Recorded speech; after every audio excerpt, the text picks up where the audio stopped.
সমাজসেবী সংস্থা প্রতিবেশীর উদ্যোগে নোয়াপাড়া বিধানসভা এবং শ্যামনগর অঞ্চলের মধ্যে সেরা পুজো কমিটির হাতে তুলে দেওয়া হয়েছে শারদ সম্মান। প্রতিবেশীর উদ্যোগে মহাষষ্ঠীর সকাল থেকে বিচারকরা নোয়াপাড়া ও শ্যামনগরের বিভিন্ন পুজো মণ্ডপ পরিদর্শন করেছিলেন। প্রতিমা সজ্জা, মণ্ডপ সজ্জা এবং পরিবেশগত বিষয়ের ভিত্তিতে সেরার শিরোপা জিতে নিয়েছেন বেশ কিছু পুজো কমিটি। দেখে নেব তারই এক ঝলক।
পুজো পরিক্রমা শারদ সম্মান ঘুরছি, মনে করুন আমাদের ইছাপুর থেকে শুরু হয়েছে। ইছাপুর, পলতা, শ্যামনগর, নোয়াপাড়া বিধানসভা। মোটামুটি ধরুন আমাদের 20খানা টার্গেট আছে।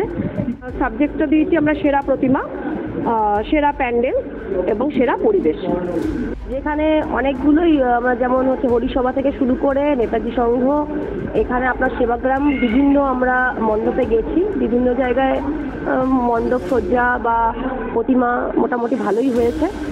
বিশেষ কিছু থিম নিয়ে তারা করেছে, যেমন পরিবেশ নিয়ে করেছে, এক জায়গায় নারী সুরক্ষা নিয়ে করেছে, মিসাইল নিয়ে এক জায়গায় সেবাগ্রাম, সেখানে মিসাইল নিয়ে করেছে ভালো। কিন্তু সোশ্যাল অর্গানাইজেশনের কর্ণধার শ্রমিক গাঙ্গুলি,